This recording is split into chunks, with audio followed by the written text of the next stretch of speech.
After a year like 2020, the idea of taking a nice hike and getting away from it all has definitely been an enticing prospect. But after looking into today's topic, I sort of have mixed feelings. And as I'm sure many of you know, countless hikers go missing in a wide variety of bizarre and mysterious circumstances. Not to deter you from taking that hike, as we all know Mother Nature can be unforgiving. But that being said, today's topic should put into perspective just how little we know about the disturbing events that truly unfold when people find themselves away from civilization. The world is both so small that crazy coincidences can occur, but also too large that we often don't find what we're looking for. And that being said, this is the true story of the SOS incident.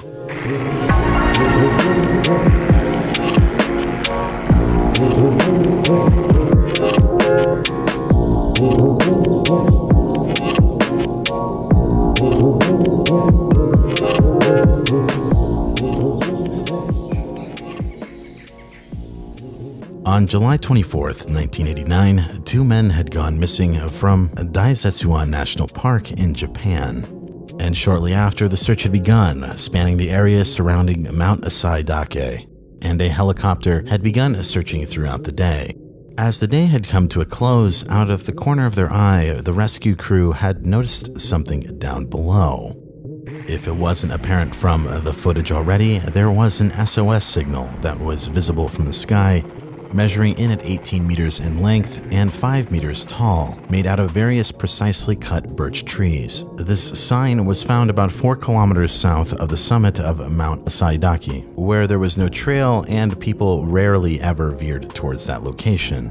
Seeing this as a clear call for help, the local police landed and patrolled the area in order to investigate, and as it would turn out, just a kilometer or so north, the hikers ended up walking out of the woods and were rescued. Shortly after, almost everything was back to normal, and when the hikers were debriefed on the situation, they had been told had it not been for that SOS sign, rescuing them would have been a hell of a lot more difficult. When the hikers were told this, they were puzzled because they had never created any SOS sign. In fact, they had no idea what the police were even talking about, making their initial rescue an insane coincidence that would lead investigators down an entirely separate mystery. Because if they never made that sign, who did?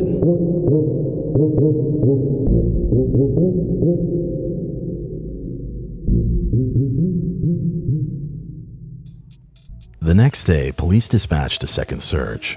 The new efforts yielded some very interesting findings.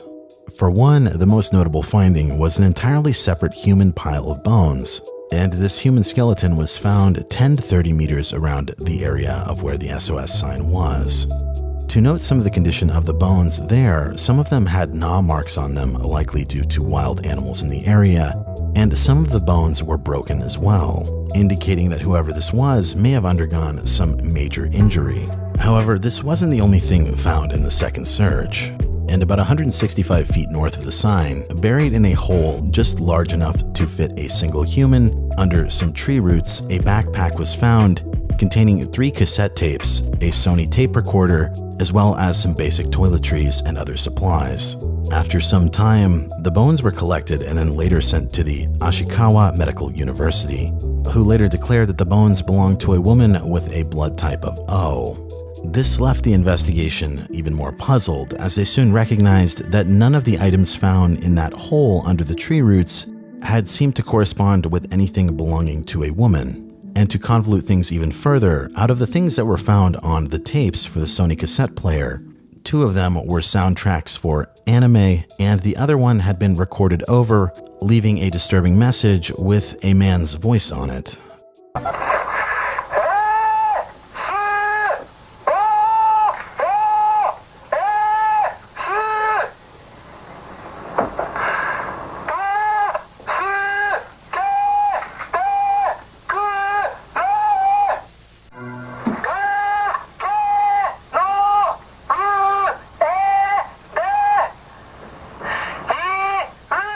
死者の声から8年、最終鑑定の結果、白骨遺体は男性で SOS の声と同一人物であることが分かった。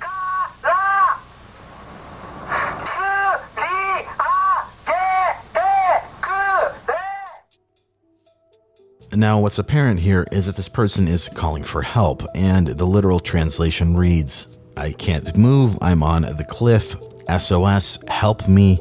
I can't move on the cliff, SOS, help me. The place is where I met the first helicopter. I can't go up deeply, Sasa. Lift me up from here." Now, I apologize if the translation is a bit rough. However, this person appears to be calling for help on a cliff. And in case you're unfamiliar with what Sasa is, it is a type of dense bamboo, which makes the context of this recording even more confusing. Because this person appears to be on a cliffside in this recording, however, this was found in the lower trenches of a valley. Continuing on, one item that was found that I haven't mentioned yet in that pile of belongings was an ID card of a hiker that had gone missing about 5 years prior, and this man's name was Kenji Iwamura. I will note that finding anything definitive on Mr. Iwamura or the circumstances surrounding his disappearance is incredibly difficult. The Japanese reporting on the situation redacts his name in every public mention of this case, and only a single story from the Associated Press at the time this event took place in an American newspaper even bothers to name him. All I can say definitively about this guy is that he liked anime, he was an office worker, and he was staying at a hostel, and it seems the only reason people knew he went missing was because he didn't show up for work a week later.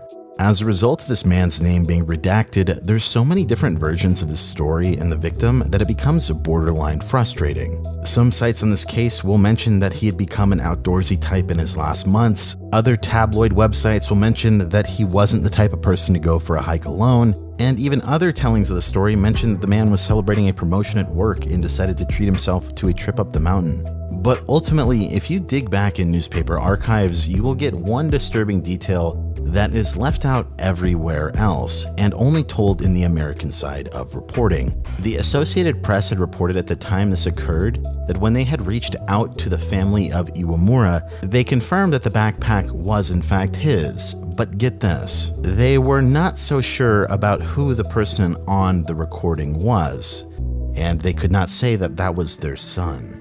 So we have a pile of bones, a missing hiker's backpack, a recording from another person asking for help in that backpack, and an SOS sign made out of birch trees that was somehow made by a person who may or may not have had broken bones at the time of the sign's creation. Not to mention these trees were cut, however, there was no axe or anything of the sort that could be found in the local area. So naturally you have to ask, what the hell happened on this mountainside?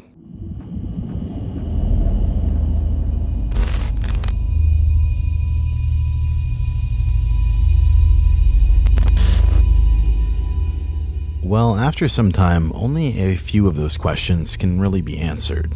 The first course of action was to figure out what time that sign had appeared, and a local newspaper had reported that on the 28th, it was found that the letters SOS were reflected in the aerial photograph taken by the Forestry Agency in the Geospatial Information Authority of Japan on September 20th, 1987, to create a map. This photo was taken from a point about 3,700 meters above the sky. In the photo, the width of the letters SOS is about 0.9 millimeters. The first S is a little unclear and difficult to understand, but the last S can be confirmed. It's barely noticeable in the photo, but it's clear to the naked eye. The agency and others that take aerial photographs take it every 5 years. Keep in mind this was roughly translated, and I did look for the specific photo that they're referring to, but I don't know if this was released publicly. But this does mean that the sign was potentially undetected for some time past in 1982, and while this seems to match up with the timeline of Mr. Iwamura, what couldn't be explained at the time was the woman's bones that were found.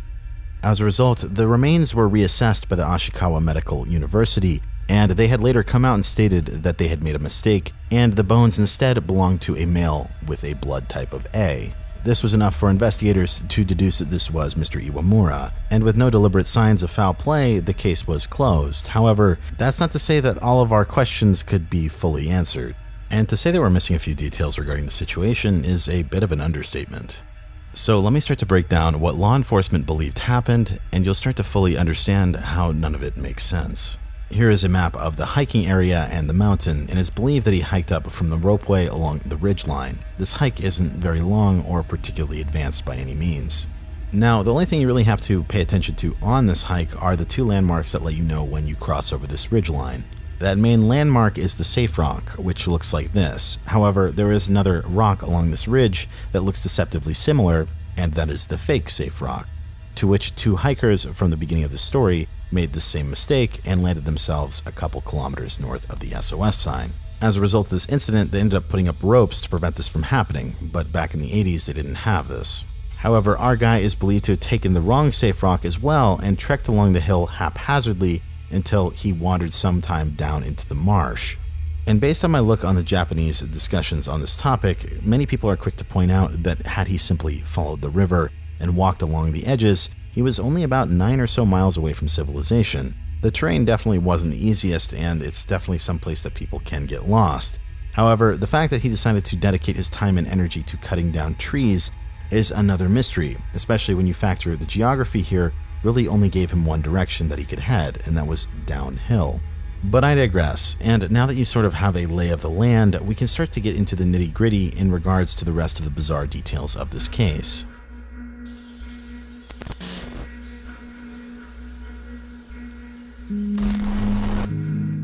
So let's start with the recording. Like I said, it's really bizarre that the parents weren't certain that that was their son on the recording, and I have yet to find any amendment to this initial statement. You'd think that a parent would be able to recognize their son's voice without much hesitation, but it is worth considering this only appears in the American reporting of the situation, and perhaps they didn't get all of the details right.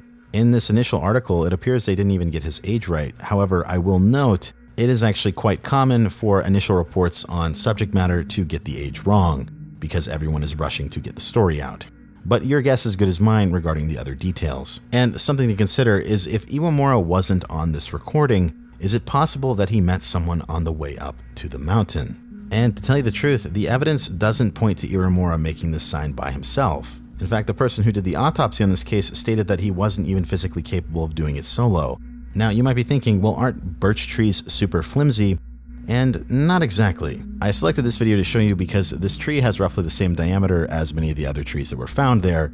And keep in mind that the tree he's cutting isn't birch, and birch is a hardwood. Same thing. All right, you should work your way through the tree.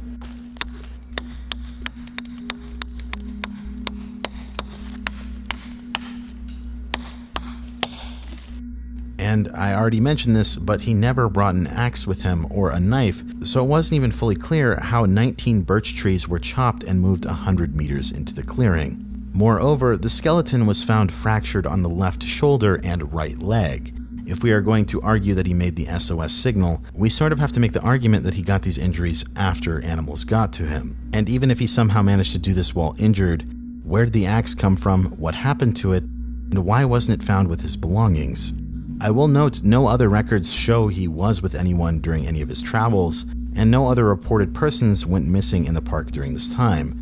But that's not to say something like this couldn't go unreported. And furthermore, you have to ask, if this guy had the strength to build an SOS sign, why wasn't he able to go down the mountain? Like I said, this area isn't super remote. In fact, where he was located basically only gave him the option to follow the river that leads directly to civilization at around 8.5 miles or so. Now, once again, you could say that he had broken bones so he couldn't go down the river, and while I totally understand that people with their life at risk probably aren't going to be thinking 100% clearly, the fact that police closed this investigation without understanding what happened to the axe is sort of questionable. This mystery has a catch-22 at almost every single theory, and usually when you have situations like that, you're missing some details, and 5+ years of this site being left to the elements doesn't help either. So things can easily go missing. Perhaps there's more to the site that's waiting to be unearthed.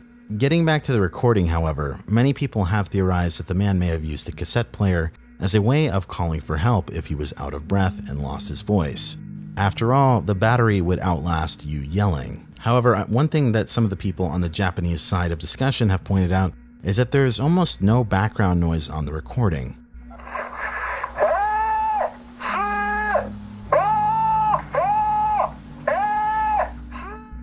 You would assume that someone yelling for help on a cliffside might result in a little bit more reverb or wind, or even the helicopter that he's referring to in the background, but there really isn't anything of the sort.